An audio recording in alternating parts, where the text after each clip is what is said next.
말씀 보시겠습니다. 로마서 8장 30절입니다. 로마서 8장 30절.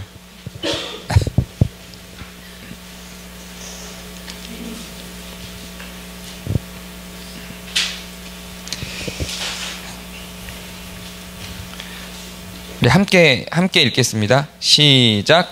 또 미리 정하신 그들을 또한 부르시고 부르신 그들을 또한 의롭다 하시고 의롭다 하신 그들을 또한 영화롭게 하셨느니라. 아멘. 구원에 대해서 처음에 나갈 때 구원의 여정을 설명하는 과정에서 우리가 이 요절을 이미 읽었었습니다. 구원의 여정의 마지막 단계가 바로 오늘입니다. 지난주에 1년치 설교를 다 요약한 느낌의 그 구원에 관한 요약을 했었습니다. 근데 오늘이 바로 우리가 달려왔던 길의 마지막입니다. 그동안 그 설교에 대해서 많은 요청과 건의와 항의와 이런 것들이 사실 굉장히 많았어요. 중간중간 1년 내내 많았는데 그 중에 제일 많았던 게 뭐냐면 좀 짧게 해달라. 네. 제가 꿋꿋하게 이제 이렇게 찔리는 분들이 막 이렇게 어색한 표정을 지으시는데 그 찔리는 분들 한 분이 아니에요. 여러분이 함께 해주신 거기 때문에 위로받으셔도 됩니다. 근데 제가 꿋꿋하게 안 줄이고 마지막 설교까지 40분 이상을 막 이렇게 가한 이유는 잠깐 전에도 잠깐 설명드렸지만 올해 안에 구원에 대한 하나님부터 시작해서 구원에 대한 전체를 한번 딱 정리를 하고 싶었어요. 그러니까 하고 싶었다가 아니라 했어야만 했습니다. 그래야 좀 이렇게 저와 여러분이 갖고 있는 올해 우리가 처음에 목회 계획할 때 세웠던 계획대로 그 내용들을 풍성하게 다 담아낼 수 있었기 때문에 제가 굽히지 않고 그냥 40분 설교를 그냥 쭉 진행을 했던 거고, 그게 여러분을 얼마나 불편하게 만들고 힘들게 만들었는지 잘 압니다. 그만큼 내용이 굉장히 많았어요. 사실은 이게 1년에 할 분량이 아니라 한 3, 4년 이렇게 걸쳐서 해야 될 분량이었는데 좀 우리가 빠르게 가고 싶은 생각에, 또 제가 좀 내년부터는 좀 더 새로운 것들을 하고 싶은 생각에 욕심을 내서 좀 달려왔던 겁니다. 혹시 잘 이해 안 되고 그런 게 있으면 그 녹화된 영상들을 좀 반복해서 들어주시면 될 것 같아요. 구원의 목적이 뭐라고 했죠? 구원의 목적은 하나님의 의에 도달하는 겁니다. 이게 굉장히 중요한 개념입니다. 기독교의 핵심 가치 몇 개 중에 하나예요. 근데 놀랍게도 기독교의 핵심 가치 몇 개 중에 하나인 하나님의 의에 도달하는 구원에 대한 설명이 한국교회에서 상실돼 버렸습니다. 구원이 뭐냐고 물어보면 대부분은 천국 가는 것이라고 인지를 하지만 성경은 천국 가는 것으로 구원을 설명해낸 게 몇 개 없어요. 물론 그렇게 설명한 게 없지는 않습니다. 있기는 있어요. 그러나 훨씬 더 소수입니다. 그래서 구원에 대한 여정을 얘기하고 구원에 대해서 설명하는 성경의 본문들을 보면 오히려 거룩과 하나님의 의에 도달해내는 것으로 설명하는 게 더 많습니다. 그리고 그렇게 인지를 해야 성경이 전체적으로 이해가 돼요. 오늘 우리가 읽은 대표적인 예도 구원의 여정을 설명한 본문인데 분명히 뭐라고 이야기하냐면 의롭게 된다고 이야기를 합니다. 이게 구원인 겁니다.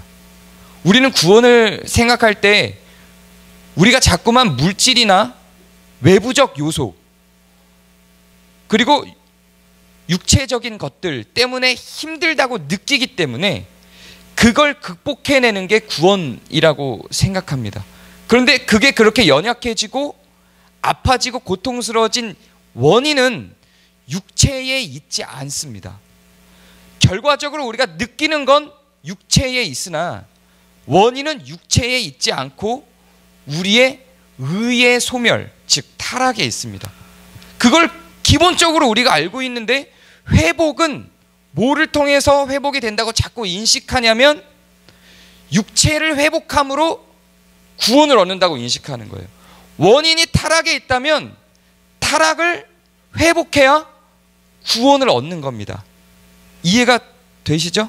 이게 기독교의 첫 번째 원칙이에요. 근데 첫 번째 원칙이 사라진 채로 구원을 얘기하면 자꾸만 그 자리를 뭐가 차지하냐면 동양적 사상에, 도교적 사상에 구원이 그 자리를 차지하게 돼요. 그래서 우리가 의롭게 되는 것으로 목표를 삼지 않고 천국 가는 것으로 목표를 삼는 동양적 사상이 우리를 지배하게 됩니다. 왜냐하면 하나님의 의에 도달이라고 하는 구원의 목적을 상실해 버렸기 때문에 그래요.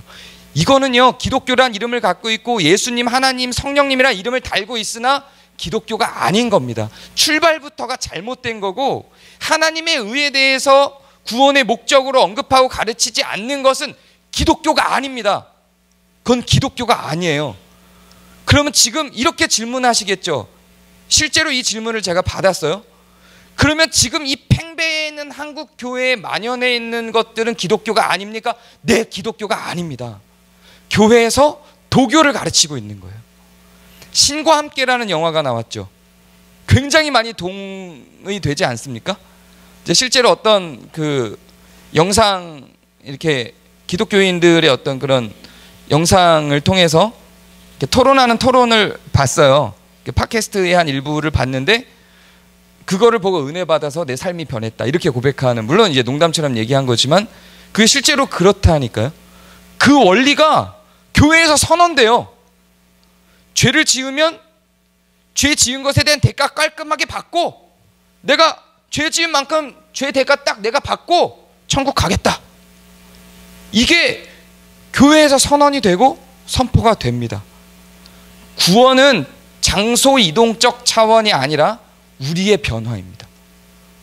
타락해서 죄가 있는 우리가, 혹은 타락해서 죄가 있는 이 세상이, 타락해서 죄가 있는 우주가 회복되어 하나님의 의에 도달하여 우리가 거룩하게 되는 것, 의롭게 되는 것, 이 구원인 것입니다. 그때 우리의 고통이 소멸돼요. 잘 생각해 보셔야 됩니다. 우리의 고통이 어디서 올까요?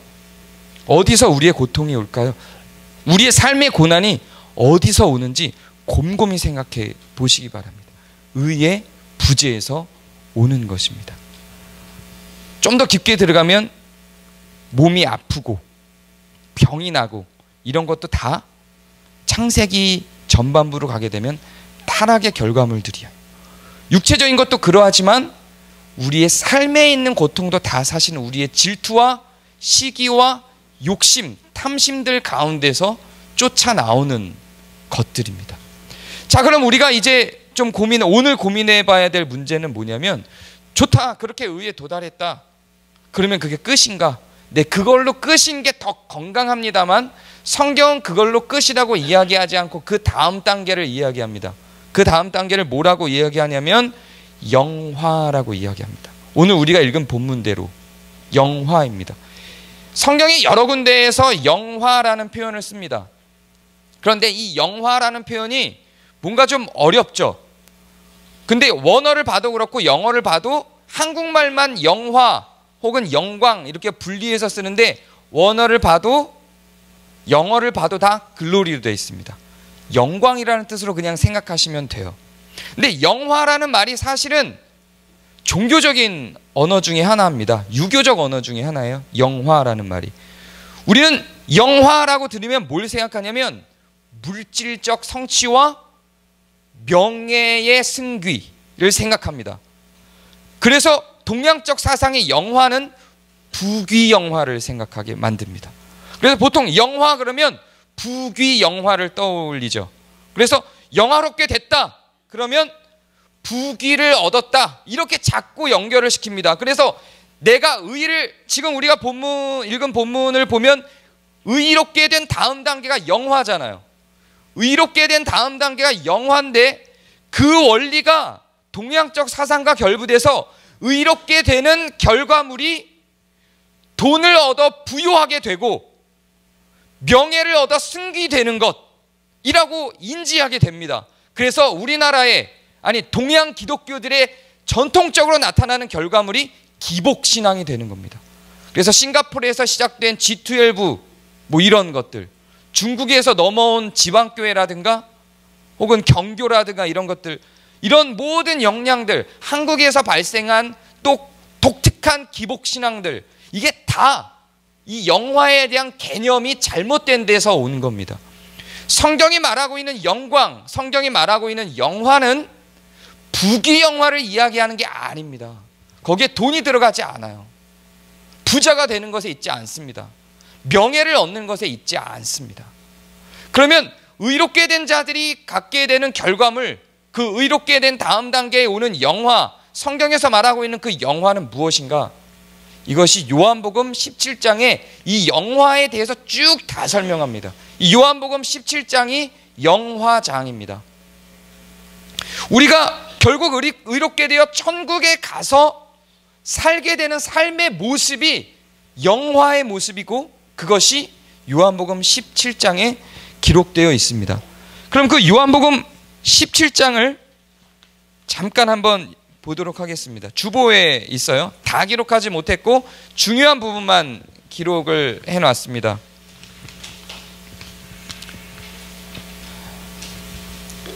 그 띄어진 부분 띄어진 채로 교독을 하도록 하겠습니다. 제가 1절 읽을게요. 예수께서 이 말씀을 하시고 눈을 들어 하늘을 우러러 이르시되 아버지여 때가 이르렀사오니 아들을 영화롭게 하사 아들로 아버지를 영화롭게 하게 하옵소서. 아버지께서 아들에게 주신 모든 사람에게 영생을 주게 하시려고 만민을 다스리는 권세를 그들에게 주셨습니다. 영생은 곧 유일하신 참 하나님과 그가 보내신 자 예수 그리스도를 아는 것이니이다. 아버지께서 내게 하라고 주신 일을 내가 이루어 아버지를 이 세상에서 영화롭게 하였사오니 아버지여 창세전에 내가 아버지와 함께 가졌던 영화로서 지금도 아버지와 함께 나를 영화롭게 하옵소서. 아버지여 아버지께서 내 안에 내가 아버지 안에 있는 것 같이 그들도 다 하나가 되어 우리 안에 있게 하사 세상으로 아버지께서 나를 보내신 것을 믿게 하옵소서. 내게 주신 영광을 내가 그들에게 주었사오니 이는 우리가 하나가 된 것 같이 그들도 하나가 되게 하려 함이니이다. 곧 내가 그들 안에 있고 아버지께서 내 안에 계시어 그들로 온전함을 이루어 하나가 되게 하려 하는 아버지께서 나를 보내신 것과 또 나를 사랑하신 같이 그들도 사랑하신 것을 세상으로 알게 하려 함이로소이다. 아버지여 내게 주신 자도 나 있는 곳에 나와 함께 있어 아버지께서 창세 전부터 나를 사랑하심으로 내게 주신 나의 영광을 그들로 보게 하시기를 원하옵나이다. 아멘. 성경에서 말하고 있는 영화는 뭐냐면 우리가 하나님과 하나 되는 것입니다. 이게 영화예요. 천국에 대해서 묘사를 할 때 물론 이 묘사가 없지는 않습니다만 황금길이 있는 것, 금은 보화가 있는 것, 각종 보석으로 지어진 성이 있는 것, 네, 그것이 천국의 모습이나 그것이 우리의 목표는 아니고 그것이 천국에 대한 설명은 아닙니다. 천국에서 우리가 기대해야 되는 것과 의의 결과로 우리가 누리기를 기대해야 되는 건 뭐냐면 하나님과 하나 되는 것입니다. 근데 그게 뭐예요 도대체? 하나님과 하나 된다는 게 과연 뭘 의미합니까? 정말 죄송하지만 하나님과 하나 되는 게 무엇인지 성경에는 정확한 기록이 없습니다. 이 이상의 기록이 없어요. 다른 여러 군데에도 물론 기록이 있습니다만 이 이상의 기록이 없어요. 단지 우리가 인간이 하나님과 하나 되는 것이 천국에서 벌어질 우리의 영화로운 모습, 영광스러운 모습이다라고만 기록하고 있는 것입니다. 우리에게 결과로 주어질 것은 바로 이 모습입니다. 제가 사우디에서 선교를 하면서 복음을 전하면서 그들이 이야기하는 천국과 제가 이야기하는 천국 사이에 대결이 벌어졌어요. 이거 언젠가 한번 잠깐 말씀드린 적이 있죠. 그들이 얘기하는 천국은 취하지 않는 술이 가득 흐르는 곳에서,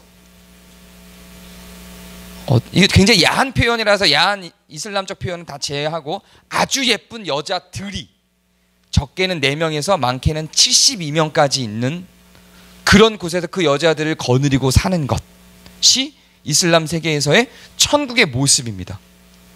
그래서 제가 이 성경에 나타나 있는 우리는 하나님과 하나 되어 하늘에서 하나님과 거들며 살아가는 것이 우리의 천국의 모습이다. 얼마나 영광스럽냐.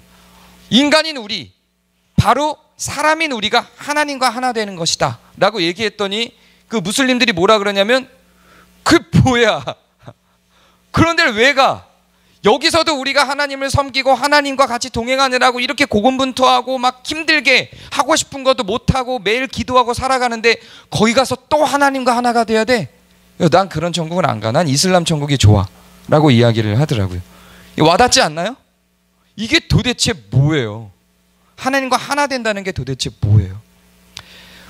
많은 것들에 있어서 하나님과 하나 된다는 것이 무엇인지 우리가 알 수 없지만, 자세하게 알 수는 없지만 몇 가지 단서는 얻을 수 있습니다. 여기서 하나님과 하나 되는 것에 대해서 뭐라고 설명하냐면, 우리가 하나님과 하나 되는 것이 마치 예수 그리스도와 성령이 하나님과 하나 된 그 삼위일체 모양처럼 우리도 하나님과 하나 된다라고 기록을 하고 있습니다. 오늘 우리가 읽은 본문이. 그래서 하나님과 하나 된다는 걸 그럼 알기 위해서 어떻게 해야 되냐면, 삼위일체 하나님이 어떤 의미에서의 하나됨인가를 알면 추론해 볼 수 있죠. 우리가 하나님과 하나 된다는 것이 과연 무엇인가를. 이거 제가 청빙설교 때 했던 내용 비슷합니다. 그러면 그분들은 어떻게 하나 됐죠? 기억하실지 모르겠어요. 그 청빙설교 때 생각하는 것에 있어서, 품는 마음에 있어서, 의지에 있어서 하나됨이 삼위일체의 하나님의 하나됨입니다. 서로 분리되어 다른 장소에 있는 듯 보이나 그분들은 같은 생각을 합니다. 그냥 다른 곳에서, 이거는 뭐 무슨 정신 분열이 일어나서 여러 인격이 몸 안에 있는 거하고는 다른 거예요. 여러 인격이 몸 안에 있는 거는 한 몸 안에 있는 것이며 서로 자기의 생각을, 다른 생각을 알지 못해요. 서로 다른 생각을 하는 겁니다. 자꾸 그렇게 비교하시는 분들도 있는데 그런 거 아닙니다.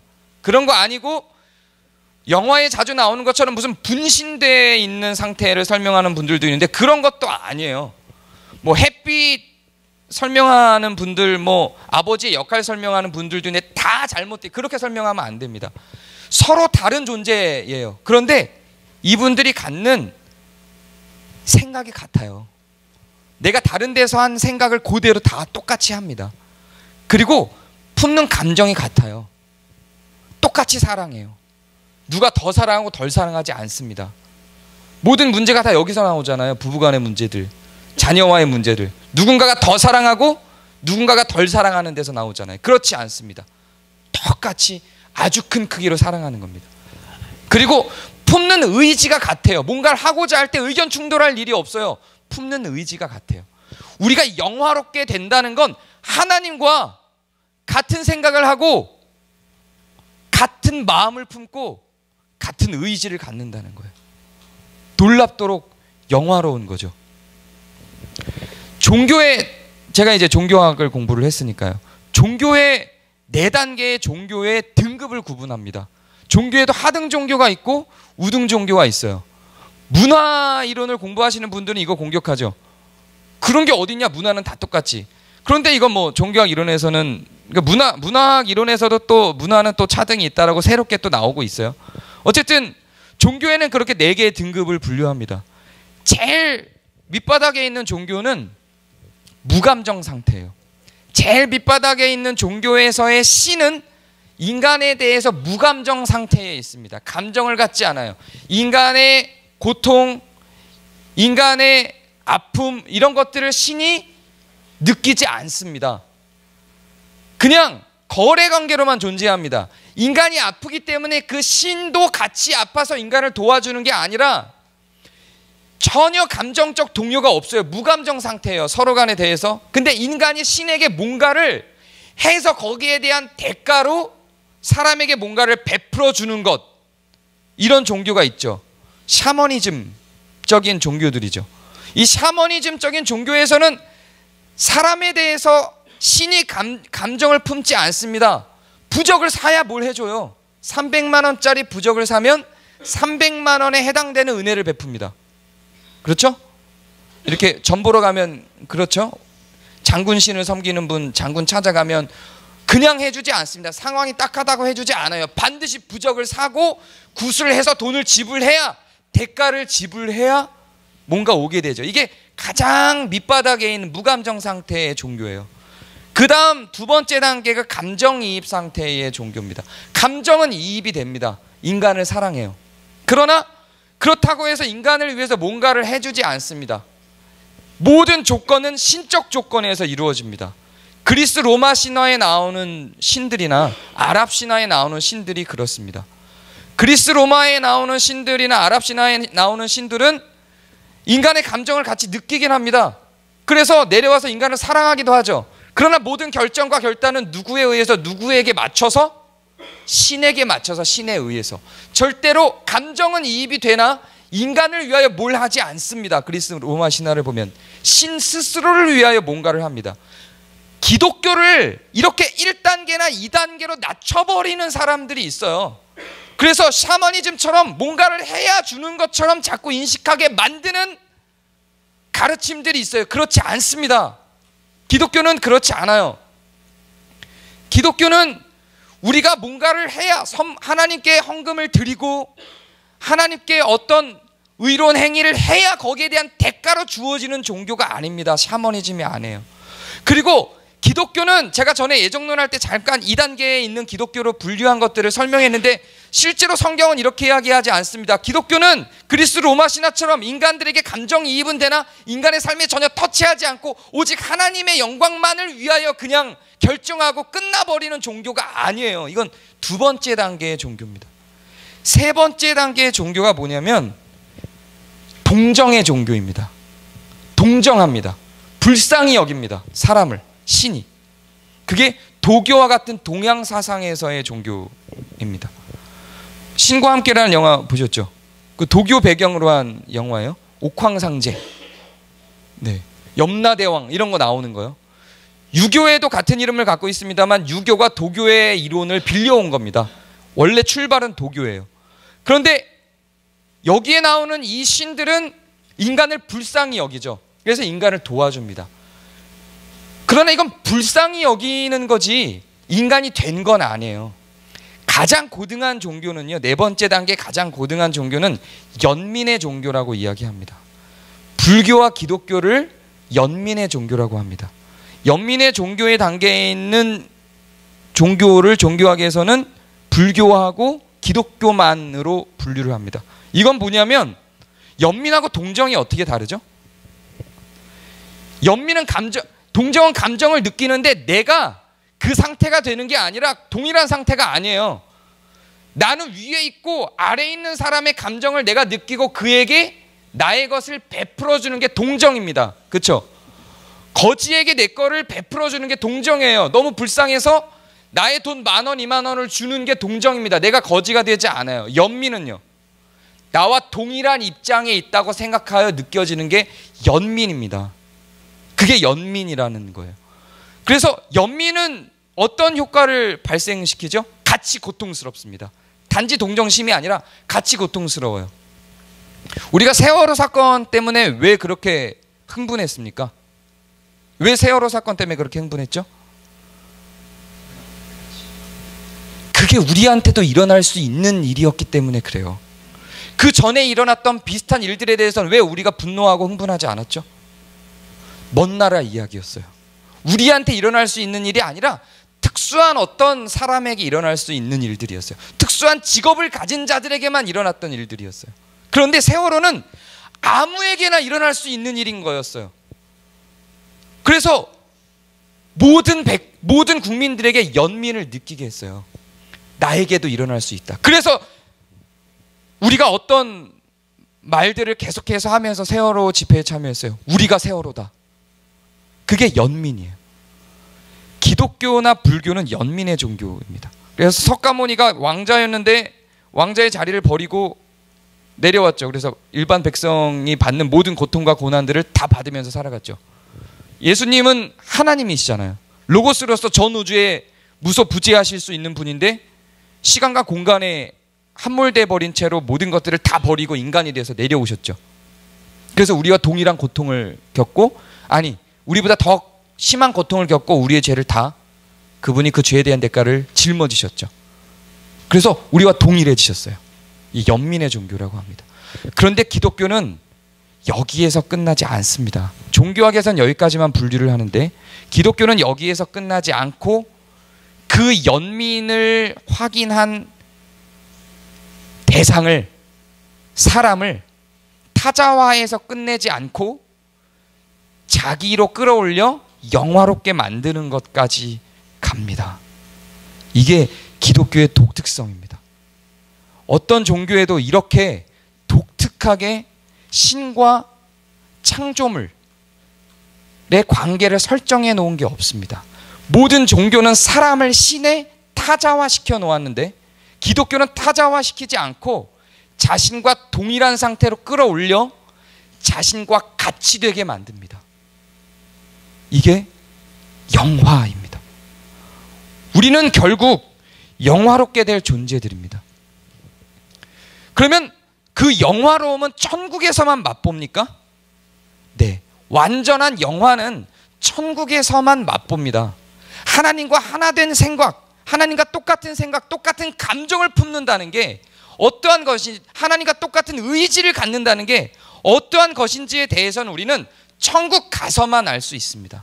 이 땅에서는 알 수 없습니다. 그러나 이 땅에서도 그것을 알 수 있도록 하는 방법을 하나 제시해 주셨습니다. 이 땅에서도 그것을 연습하게 하는 방법을 제시해 주셨습니다. 그게 교회입니다. 그게 공동체입니다. 교회에 대해서 설명할 때 고린도전서와 에베소서가 가장 명료하게 교회를 설명하고 있는데요. 그 중에서 가장 명료한 표현이 이겁니다. 제가 읽어드릴게요. 에베소서 2장 13절부터 22절까지입니다. 이제는 전에 멀리 있던 너희가 그리스도 예수 안에서 그리스도의 피로 가까워졌느니라. 너희가 서로 다 멀리 있었잖아요. 지금 우리 교회가 얼마나 서로 다른 생각을 하고 살아가요. 제가 정말 많은 교회를 다녔지만 우리 교회처럼 많은 생각을 가진 교회가, 우리 교회처럼 서로 다른 생각을 가진 교회가 별로 없어요. 서로 멀리 있던 너희가 그리스도 예수 안에서 그리스도의 피로 가까워졌느니라. 그는 우리의 화평이신지라 둘로 하나를 만드사 원수된 것 곧 중간에 막힌 담을 자기 육체로 허시고 법조문으로 된 계명의 율법을 폐하셨으니 이는 이 둘로 자기 안에서 한 세 사람을 지어 화평하게 하시고 또 십자가로 이 둘을, 여기서 이 둘이라고 하는 거는 유대인과 이방인을 얘기하는 건데 결국 모든 교회에 다 동일하게 모든 지체들로 적용이 됩니다. 나중에 다시 이 부분은 설명될 겁니다. 고린도전서에 더 자세한 설명이 있어요. 십자가로 이 둘을 한 몸으로 하나님과 화목하게 하려 하심이라. 원수된 것을 십자가로 소멸하시고 또 오셔서 먼 데 있는 너희에게 평안을 전하시고 가까운 데 있는 자들에게 평안을 전하셨으니, 먼 데 있는 사람에게도 평안을 전하고 가까이 있는 사람에게도 평안을 전하셨으니 이는 그로 말미암아 우리 둘이 한 성령 안에서 아버지께 나아감을 얻게 하려 하심이라. 그러므로 이제는 너희는 외인도 아니요 나그네도 아니요 오직 성도들과 동일한 시민이요 하나님의 권속이라. 너희는 사도들과 선지자들의 터 위에 세우심을 입은 자라. 그리스도 예수께서 친히 모퉁이 돌이 되셨느니라. 그가 모퉁이 돌이라고요. 시작점이라고요. 그가 해놓은 어떤 모범이 있다고요. 그것을 따라서라는 의미예요. 그의 안에서 건물마다 서로 연결하여 주 안에서 성전이 되어가고 너희도 성령 안에서 하나님이 거하실 처소가 되기 위하여 그리스도 예수 안에서 함께 지어져 가느니라. 이 모양이 아까 제가 읽었던, 우리가 함께 읽었던 요한복음 17장의 모양하고 똑같죠. 이게 뭐냐면 하늘에서 이룬 것 같이 땅에서도 이루어지다의 내용입니다. 우리가 하늘에서 누릴 그 영화가 이 땅에서는 불가합니다. 왜냐하면 우리 안에는 죄의 습성과 죄가 고스란히 실제적으로 있기 때문에 그러합니다. 하나님께서 우리의 죄를 없애주시기로 결단을 하고 우리를 의롭게 만드시기 위하여 우리를 의롭다고 일단 칭해 주신 바 있으나 실제적으로 우리는 그 의를 도달하는 과정까지 죄의 습성을 그대로 다 갖고 있습니다. 우리가 지난주와 지지난주에 나눈 대로. 그렇기 때문에 완전한 영화 가운데에서 하나 하나됨이 주는 기쁨을 이 땅에서 우리는 누릴 수 없습니다. 하나님과 하나됨이 주는 기쁨을 우리가 이 땅에서 실질적으로 누릴 수도 없고, 그 하나님과 하나됨을 통하여 누리게 될 온 성도들이 함께 하나됨을 통하여 누리게 되는 그 영광도 우리는 실제적으로 이 땅에서 누릴 수 없습니다. 그러나 그것을 한 단계 한 단계 연습하며 성장시켜져 나갈 수 있다고, 함께 지어져 갈 수 있다고 오늘의 본문이 이야기하고 있습니다.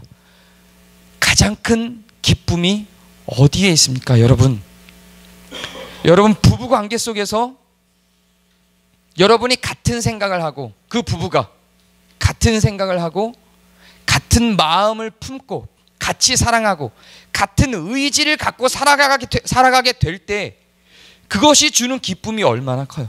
내가 바라보는 인생과 내 아내가 바라보는 인생이 완전히 다를 때 그게 가져다주는 고통이 어떤 건지 잘 아시잖아요. 결혼하신 분들은.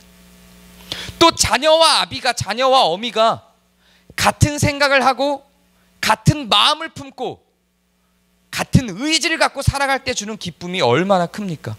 고통이 어디서 와요? 내 자녀가 내 생각대로 살지 않고 마음대로 엇나갈 때 고통이 오죠. 내 생각을 기준으로 했을 때 마음대로 엇나갈 때 고통이 오죠.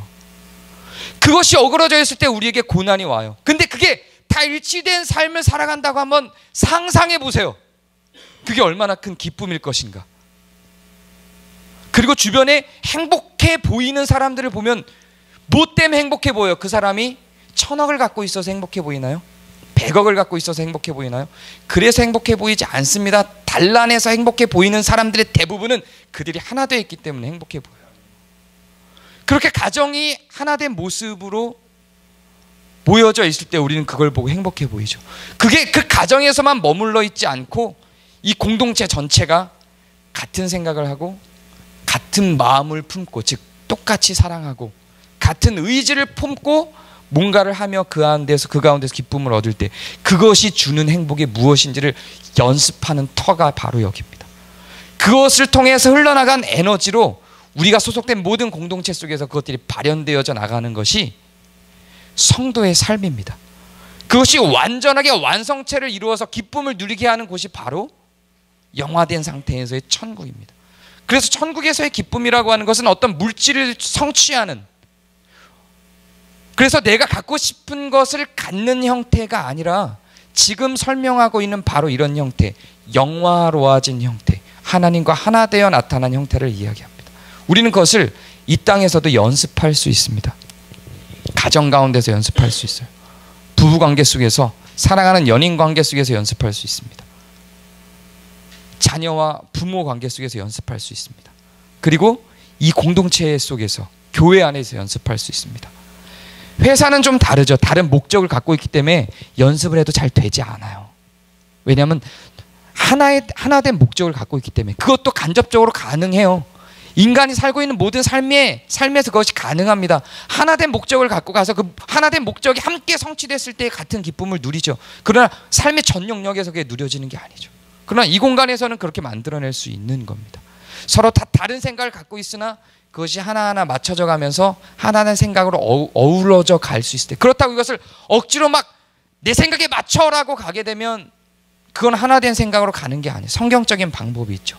그렇게 하나된 생각을 맞추고 하나된 마음을 품고 또한 하나된 의지를 갖고 무엇인가를, 한 가치를 갖고 추구해 나가게 될 때 거기서 얻어지는 기쁨을 우리가 더함 공동체의 교회를 통해서 확인하게 되기를 소망합니다.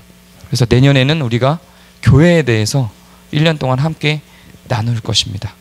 우리 공동체가, 아니 성경이 말하고 있는 교회가 어떤 생각으로 하나 되어야 하는지, 어떤 감정으로 하나가 되어야 하는지, 어떤 의지를 갖고 하나된 의지로 걸어가야 하는지에 대해서 나눠보는 시간이 될 것입니다. 기대해 주시기 바라고, 또 우리들 가운데에서도 오늘의 설교처럼 영화로운 상태로 천국에 임할 연습을 위하여 이 땅에서 가정 가운데 내 주변의 모든 사람들과 함께 나를 죽이고 그들의 생각과 그들의 감정과 그들의 의지를 받아들이며 살 수 있는 연습을 통하여 영화의 연습을 할 수 있는 성도 또한 더운 공동체 교인들 되시기를 소망합니다.